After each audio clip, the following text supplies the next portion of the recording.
கடன் அப்படின்ன உடனே நம்மள ஒரு குரூப்பு ஐயையோ அது பக்கமே போயிடக்கூடாது அப்படின்னு அலறுவாங்க. இன்னொரு குரூப்பு கடன் வாங்கியாவது அடுத்தாத்து அபூஜா மாதிரி வாழ்ந்துடணும் அப்படின்னு ஆர்வமாக இருப்பாங்க. ஒன்று நம்ம வளர்ச்சியை தடுக்கும்னா இன்னொன்று நம்மளை அழிச்சே போட்டுடும்.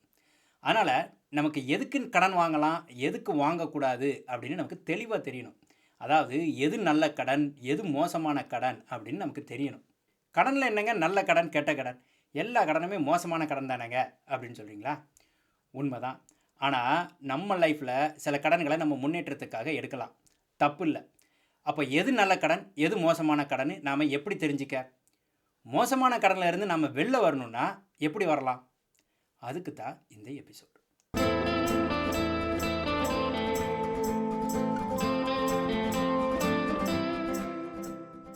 எதெல்லாம் நம்ம ஃபைனான்ஷியல் க்ரோத்துக்கு ஹெல்ப் பண்ணுதோ அதெல்லாம் நல்ல கடன். எதெல்லாம் நம்ம வளர்ச்சிக்கு பாதகமாக இருக்குதோ அதெல்லாம் மோசமான கடன். இப்போ எஜுகேஷன் லோன் எடுத்துப்போம். அது எடுக்க யோசிக்கவே கூடாது. முக்கியமாக ஸ்டெம்முங்கிற science, technology, engineering and math இந்த டிகிரிஸ் படிக்க கையில் காசு இல்லைன்னா கண்டிப்பாக எஜுகேஷன் லோன் எடுக்கலாம். இது நல்ல கடன். இதுக்கு என் லைஃபே ஒரு நல்ல எக்ஸாம்பிள் தான். நான் இங்கே யூஎஸ்க்கு எம்எஸ் படிக்க வரும்போது காலேஜ் ஃபீஸ் கட்ட 4 லட்சம் தேவைப்பட்டது. எஜுகேஷன் லோன் போட்டு தான் வந்தேன். அன்னைக்கு அந்த கடனை நான் எடுக்க யோசிச்சிருந்தா இன்றைக்கி நான் இங்கே இருந்திருக்க முடியாது. ஸோ காலேஜ் எஜுகேஷன் இல்லை, நம்ம பர்சனல் டெவலப்மெண்ட்டுக்காக கடன் வாங்க வேண்டிய நெருக்கடி வந்ததுன்னா அந்த பர்சனல் டெவலப்மெண்ட் கண்டிப்பாக நம்ம லைஃப்பில் ஒரு பெரிய மாற்றத்தை கொண்டு வரும். அப்படிங்கிற பட்சத்தில் கடன் வாங்கிக்கலாம். It's okay. ஸோ இது தவிர வேறு எதுவும் நல்ல கடன் இருக்கா? இன்னொரு எக்ஸாம்பிளை பார்ப்போம். இப்போ எனக்கு ஒரு மணி மேக்கிங் ஸ்ட்ராட்டஜி தெரியுது. அந்த ஸ்ட்ராட்டஜி ஏதாவது ஒரு இன்வெஸ்ட்மெண்ட்டாவோ அல்லது ஒரு பிஸ்னஸ் ஐடியாவோ இருக்கலாம். அது மூலமாக என்னால் ரிலையபிளாக 20% லாபம் பார்க்க முடியும் அப்படின்னு வச்சுப்போம். அதாவது 1000 ரூபாய் இன்வெஸ்ட் பண்ணால் என்னால் வருஷத்துக்கு 200 ரூபாய் ரிலையபிளாக ப்ராஃபிட் பார்க்க முடியும் அப்படின்னா அதுக்காக நான் கடன் வாங்கலாம். ஆனால் அதுக்கு நான் பே பண்ணுற வட்டி எனக்கு வர லாபத்தில் பாதியாகவோ அல்லது அதுக்கும் குறைவாக தான் இருக்கணும். அதாவது 20% லாபம் நான் எதிர்பார்க்குறேன்னா என் வட்டி 10% தாண்டக்கூடாது. நம்ம 1000 ரூபாய் எக்ஸாம்பிளில் 200 ரூபாய் லாபம் அப்படின்னா நாம் அந்த 1000 ரூபாய்க்கு கட்டுற வட்டி 100 ரூபாயை தாண்டக்கூடாது. வர லாபத்தில் 50%ஓ அதுக்கு குறைவாகவோ வட்டியாக கட்டுற வரைக்கும் இது நல்ல கடனாக இருக்கும். அதுக்கு மேலே போச்சுன்னா ரிஸ்கியான கடன் ஆகும். கட்டுற வட்டி வர லாபத்துக்கு மேலே போச்சுன்னா இது மோசமான கடன் ஆகிடும். அதனால் பிஸ்னஸுக்காக கடன் வாங்கும்போது கேர்ஃபுல்லாக இருக்கணும். நல்ல கடனை நினச்சி வாங்கிட்டு அப்புறம் அது மோசமான கடன் ஆச்சுன்னா நமக்கு நாமளே குழி தோண்டிக்கிட்ட கதையாகிடும். அடுத்து இப்போ நம்ம மோசமான கடனை பற்றி பார்ப்போம். நான் ஏற்கனவே சொன்ன மாதிரி நம்ம வளர்ச்சிக்கு உதவி பண்ணாத எல்லா கடனுமே மோசமான கடன் தான். அதில் ஒஸ்ட்டு கிரெடிட் கார்டு டெப்ட். இந்த கிரெடிட் கார்டு கடனில் மாட்டினவங்க எல்லாரையும் பார்த்தா யாரும் அத்தியாவசியமான செலவுக்கு கடன் வாங்கியிருக்க மாட்டாங்க. எல்லாமே கன்சம்ஷனுக்கு வாங்கின கடனாக தான் இருக்கும். புது ஃபோனு, டிவி, சோஃபான்னு எல்லாமே நம்ம லக்ஸரிக்காக வாங்கின கடனாக தான் இருக்கும். அதோட சீரியஸ்னஸ் தெரியாமல் நிறைய பேர் இந்த கிரெடிட் கார்டு கடனில் மாட்டிப்பாங்க. முக்கியமாக அமெரிக்கா, ஆஸ்திரேலியான்னு வெளிநாட்டுக்கு படிக்க போனவங்க, அப்புறம் புதுசாக வேலைக்கு சேர்ந்தவங்க, இவங்கெல்லாம் கிரெடிட் கார்டு கம்பெனிஸை பொறுத்த வரைக்கும் வாழ வைக்கும் தெய்வங்கள். ஏன்னா இவங்கெல்லாம் ஓவர் கான்ஃபிடெண்ட்டாக அந்த கிரெடிட் கார்டோட ஹை இன்ட்ரெஸ்ட் இம்பேக்ட் பற்றி தெரியாமல் கடன் வாங்கக்கூடிய ஆட்கள். நம்மளையும் நம்பி இவ்வளோ காசு கடனாக தரானே அப்படின்னு ஒரு பெருமை. சீக்கிரமே அதோட சீரியஸ்னஸை ரியலைஸ் பண்ணுவாங்க. பட் பை த டைம் அது டூ லேட் ஆகிருக்கும். அந்த கடனை விட்டு வெளில வர பல வருஷம் ஆகும். எந்த ஃபேஸில் நம்மளால் ஃப்யூச்சருக்கு நல்லா சேர்த்து வச்சுருக்க முடியுமோ அந்த ஃபேஸில் அதை பண்ணாமல் கடனாளியாகி அவங்க வளர்ச்சியெல்லாம் கிரெடிட் கார்டு கம்பெனிஸுக்கு கொடுத்துருப்பாங்க. நான் பர்சனலாகவே எங்களோட எம்எஸ் படிக்க வந்த ஃப்ரெண்ட்ஸ் நிறைய பேர் இதில் சிக்கி கஷ்டப்பட்டதை பார்த்துருக்கேன். அதனால் கிரெடிட் கார்டு ஃபுல் பேலன்ஸை கரெக்டாக எவ்ரி மந்த் பே பண்ண முடியும் அப்படின்னா மட்டுமே கிரெடிட் கார்டை யூஸ் பண்ணுங்கள். உங்களுக்கு அந்த கண்ட்ரோல் இல்லைன்னா கிரெடிட் கார்டை தூர போட்டுட்டு கேஷ் யூஸ் பண்ண பழகிக்கோங்க. ஒரு கிரெடிட் கார்டை சரன்னு தேய்ச்சி செலவழிக்கிறதுனா நம்ம ஈஸியாக பண்ணிட்டு போயிடுவோம். அதே இது நம்ம கையில் இருந்து காசு பே பண்ணோம்னா நம்ம வேலெட்டை ஓப்பன் பண்ணும்போதே இது இப்போ அவசியம் வேணுமா அப்படின்னு ஒரு கேள்வி வரும். அதனால் நீங்கள் வரைமுறை தெரியாமல் செலவழிக்கிற ஆளாக இருந்தால் கேஷுக்கு மாறிடுங்க.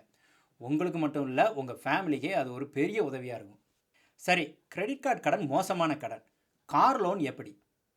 அது எதுக்கு காரை வாங்குகிறோம் அப்படிங்கிறத பொறுத்து.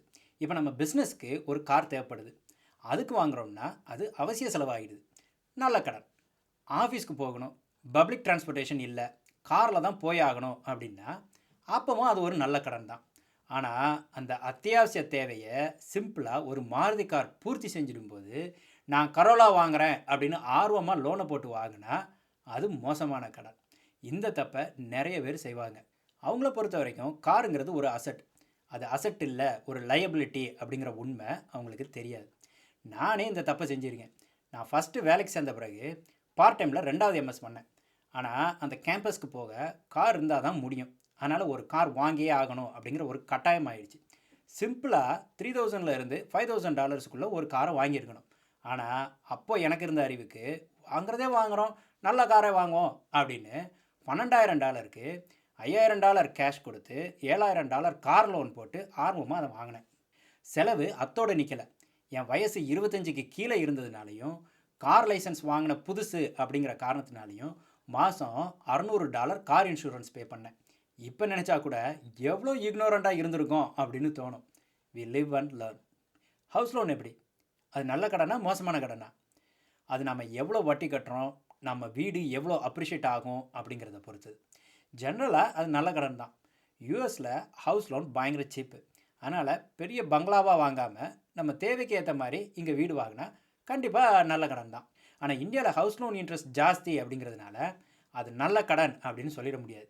நல்ல கடனுக்கும் மோசமான கடனுக்கும் நடுவில் ஒரு பார்டர் லைன் அப்படின்னு சொல்லலாம். அதெல்லாம் சரிங்க. ஆனால் ஏற்கனவே இப்படி கடனில் மாட்டிக்கிட்டவங்களுக்கு அதை விட்டு வெளில வர்றதுக்கு ஒரு வழியை சொல்லுங்கள் அப்படிங்கிறவங்களுக்கு 2 ஸ்ட்ராட்டஜிஸ் இருக்குங்க. ஒன்று லாஜிக்கலான அப்ரோச், டெப்ட் ஆவலேஜ் ஸ்ட்ராட்டஜி. இன்னொன்று சைக்காலஜிக்கலான அப்ரோச், டெப்ட் ஸ்னோபால் ஸ்ட்ராட்டஜி. இதில் எந்த ஸ்ட்ராட்டஜியை ஃபாலோ பண்ணுறதா இருந்தாலும் நம்ம ஃபஸ்ட்டு 2 விஷயம் செய்யணும். ஒன்று, கடனை அடைச்சி முடிக்கிற வரைக்கும் இமயமலை சாமியார் மாதிரி தவ வாழ்க்கைக்கு போயிடணும். அத்தியாவசிய செலவை தவிர வேறு எந்த செலவும் இருக்கக்கூடாது. Cellphone, cable TV, news paper எல்லாத்தையும் கட் பண்ணுங்கள். எவ்வளோ சிம்பிளாக வாழ முடியுமோ அவ்வளோ சிம்பிளாக வாழுங்க. அடுத்து செய்ய வேண்டியது நம்ம இன்கம்மை இன்க்ரீஸ் பண்ணுறதுக்கு ஏதாவது ஆப்ஷன் இருக்கா அப்படின்னு பார்க்கணும். ஈவினிங் டியூஷன் எடுக்கிறது மாதிரியான அடிஷ்னல் ஒர்க் பண்ணி இன்கம்மை இன்க்ரீஸ் பண்ண பார்க்கலாம். இந்த 2யும் பண்ணாலே நம்மளால் கடனை அடைக்கிறதுக்கான தொகையை கூட்டிட முடியும். இப்போ நம்ம ஒரு எக்ஸாம்பிள் சினரியோ மூலமாக இந்த 2 ஸ்ட்ராட்டஜிஸை எப்படி ஃபாலோ பண்ணலாம் அப்படிங்கிறத பார்ப்போம். நமக்கு 3 கிரெடிட் கார்டு டெப்ட் இருக்குது அப்படின்னு வச்சுப்போம். ஃபஸ்ட்டு கார்டில் 2 லட்சம் balance, 20% interest, $40,000 minimum payment. Second கார்டில் 1 லட்சம் பேலன்ஸ், 15% இன்ட்ரெஸ்ட்டு, $2,000 மினிமம் பேமெண்ட். மூணாவது கார்டில் 50,000 பேலன்ஸு, 17% இன்ட்ரெஸ்ட்டு, $1,000 மினிமம் பேமெண்ட். நம்மளால் மாதம் $20,000 இதுக்காக ஸ்பெண்ட் பண்ண முடியும் அப்படின்னு வச்சுப்போம். நார்மலாக எல்லோரும் இதுக்கு கொஞ்சம் அதுக்கு கொஞ்சம்னு ஒரு பிளானே இல்லாமல் கட்டிகிட்டு இருப்பாங்க. அப்படி பண்ணக்கூடாது. லாஜிக்கலாக நம்ம என்ன பண்ணணும்னா, எதுக்கு ஹையஸ்ட் இன்ட்ரெஸ்ட் ரேட் இருக்கோ அதை தான் ஃபஸ்ட்டு அடைச்சி முடிக்கணும். அதை தான் டெப்ட் ஆவலான்ச் ஸ்ட்ராட்டஜி அப்படின்னு சொல்கிறாங்க. ஆவலான்ச்னால் பனிமலை மேலேருந்து சடனாக அதிவேகத்தில் நிறைய ஸ்னோ, ஐஸு, ராக் எல்லாம் சேர்ந்து கீழே வருது. இந்த பாகுபலி படத்தில் வருமே அது மாதிரி. அதே ஆவலான்ச் வேகத்தில் நம்ம கடனை அடைக்கக்கூடிய ஸ்ட்ராட்டஜி இது அப்படிங்கிறதுனால தான் இதை டெப்ட் ஆவலான்ச் ஸ்ட்ராட்டஜி அப்படின்னு சொல்கிறோம். இப்போ தெரியுதா நான் ஏன் கடன் அடைக்க இமயமலை சாமியார் மாதிரி வாழணும்னு சொன்னேன்னு? நம்ம எக்ஸாம்பிளில் ஹையஸ்ட் இன்ட்ரெஸ்ட் ரேட் இருக்கிறது அந்த 2 லட்ச கடன், 20%. அதனால் அதை ஃபஸ்ட்டு டார்கெட் பண்ணணும். மற்ற 2 கடனுக்கும் மினிமம் பேமெண்ட்டை கட்டிட்டு மிச்சம் இருக்கிற பணம் மொத்தத்தையும் இந்த 2 லட்ச கடனை அடைக்க பே பண்ணணும். நாம் இங்கே பார்த்துட்டு இருக்கிறது calculator.meங்கிற சைட்டில் இருக்கிற டெப்ட் பேமெண்ட் கால்குலேட்டர். நம்ம எக்ஸாம்பிளை இங்கே என்ட்ரு பண்ணியிருக்கிறேன். இந்த கால்குலேட்டரில் நம்ம எந்த கிரெடிட் கார்டை ஃபஸ்ட்டு டார்கெட் பண்ணுறோமோ அதை ஃபஸ்ட்டு என்ட்ரு பண்ணணும். டெப்ட் ஆவலான்ச் மெத்தடுக்கு high to low interest target பண்ணுறதுனால நான் ஃபஸ்ட் என்ட்ரி 20% டெப்ட்டையும், செகண்ட் என்ட்ரி 17% டெப்ட்டையும், கடைசி என்ட்ரியாக 15%யும் வச்சுருக்கிறேன். இங்கே கீழே நம்ம மினிமம் பேமெண்ட் தவிர எக்ஸ்ட்ரா எவ்வளோ பே பண்ண இருக்கிறோம் அப்படிங்கிறத என்ட்ரு பண்ணணும். நம்ம எக்ஸாம்பிளுக்கு மொத்தம் $20,000 பிளான் பண்ணியிருக்கிறோம். அப்போ மொத்த மினிமம் பேமெண்ட் 7,000 போக மிச்சம் 13,000 இங்கே என்ட்ரு பண்ணணும். இப்போ கால்குலேட் ரிசல்ட்ஸை கிளிக் பண்ணலாம். இந்த ரிசல்ட்ஸை பார்க்குறதுக்கு முன்னாடி நம்ம பேமெண்ட் ஸ்கெடியூல் எப்படி இருக்குது அப்படிங்கிறத இந்த க்ரியேட் பேமெண்ட் ஸ்கெடியூலில் பார்க்கலாம். ஸோ நம்ம எக்ஸாம்பிளுக்கு செகண்ட் கிரெடிட் கார்டுக்கும் தேர்ட் கிரெடிட் கார்டுக்கும் மினிமம் பேமெண்ட்டான 2,000 + 1,000 $3,000 கட்டிடணும். மிச்சம் இருக்கிற $17,000 ஃபஸ்ட்டு கிரெடிட் கார்டுக்கு பே பண்ணணும். இப்படி பண்ணால் 14 மாதம் முடிவில் நம்மளால் ஃபஸ்ட் கிரெடிட் கார்டு பேலன்ஸை ஃபுல்லாக கட்டி முடிச்சிட முடியும். அடுத்து நம்ம டார்கெட் பண்ண வேண்டியது செகண்ட் ஹையஸ்ட் இன்ட்ரெஸ்ட் இருக்கிற அந்த 17% கார்டு. இப்போ இதுக்கு மந்த்லி பேமெண்ட் 18,000 கட்டுவோம். 2 மாதத்தில், அதாவது 16வது மாதம் முடிவில் இதையும் கட்டி முடிச்சிடுவோம். அடுத்து மிச்சம் இருக்கிறது ஒரே ஒரு பேலன்ஸ் தான். அதையும் நாம் 21வது மாதம் முடிவில் கட்டி முடிச்சிடலாம். ஸோ இந்த டெப்ட் ஆவலான்ச் ஸ்ட்ராட்டஜியை யூஸ் பண்ணுறது மூலமாக நம்ம மொத்த இன்ட்ரெஸ்ட்டை ₹56,292 பே பண்ணியிருப்போம். மணி வைஸ் இதுதான் பெஸ்ட் ஸ்ட்ராட்டஜி. ஏன்னா இதில் தான் நாம் லீஸ்ட் பாசிபிள் வட்டியை கட்டியிருப்போம். ஆனால் சைக்காலஜிக்கலாக இது நல்ல ஸ்ட்ராட்டஜி இல்லை. ஏன்னா ஃபஸ்ட்டு கடனை அடைச்சி முடிக்க 14 மாதம் ஆகுது. அதுக்கு முன்னால் நம்ம பயலுக இது வேலைக்காகாது அப்படின்னு பாதிலே இந்த பிளானை ட்ராப் பண்ணிவிட்டு போகிறதுக்கான வாய்ப்பு நிறையவே இருக்குது. அதுக்கு தான் டெப்ட் ஸ்னோபால் ஸ்ட்ராட்டஜியை நிறைய பேர் ரெக்கமெண்ட் பண்ணுவாங்க. ஸ்னோபால் எஃபெக்ட்டுங்கிறது நம்ம இமயமலை சாமியார் மலை உச்சிலேருந்து ஒரு சின்ன ஸ்னோபாலை உருட்டி விட்டாருன்னு வைங்க. அது உருண்டு கீழே வரும்போது இன்னும் நிறைய ஸ்னோவை சேர்த்துக்கிட்டு பெருசாக வளர்ந்துக்கிட்டே போகும். கீழே வரும்போது பெரிய ஸ்னோபாலாக வரும். நம்ம கடனை செட்டில் பண்ணுறதையும் அப்படி சிறுசாக ஆரம்பித்து பெருசாக முடிக்க சொல்கிறாங்க. ஸோ இந்த டெப்ட் ஸ்னோபால் ஸ்ட்ராட்டஜியில் அதிக இன்ட்ரெஸ்ட் இருக்கிற கடனை ஃபஸ்ட்டு டார்கெட் பண்ணுறதுக்கு பதிலாக உள்ளதுலே கம்மியான பேலன்ஸ் எதில் இருக்கோ அதை ஃபஸ்ட்டு டார்கெட் பண்ணணும். நம்ம எக்ஸாம்பிளில் 3வது கடன் அந்த ₹50,000 டார்கெட் பண்ணலாம். இப்போ நம்ம கேல்குலேட்டரில் இந்த கடனை டாப்பில் போட்டுருங்க. அதே மாதிரி செகண்ட் பிக் கடன் 1,00,000 2வது என்ட்ரியாக போட்டிருக்கேன். உள்ளதிலே பெரிய கடன் 2,00,000 3வது என்ட்ரியாக போட்டிருக்கேன். இப்போ பேமெண்ட் ஸ்கெடியூலை பார்க்கலாம். அந்த ₹50,000 கடனை ஃபஸ்ட்டு டார்கெட் பண்ணுறதுனால மிச்ச 2 டெப்ட்டுக்கும் மினிமம் பேமெண்ட்டை கட்டிட்டு இந்த கடனுக்கு ₹14,000 மாதம் கட்டணும். இதை நம்ம 4 மாதத்துலேயே கட்டி முடிச்சிடலாம். 3 கடனாக இருந்தது 2ஆக குறையும் போது நமக்கு ஒரு சைக்காலஜிக்கல் பூஸ்ட் கிடைக்கும். அந்த மொமெண்டமை அப்படியே கண்டினியூ பண்ணி 2வது கம்மியான பேலன்ஸ் இருக்கிற அந்த 1,00,000 கடனை டார்கெட் பண்ணணும்.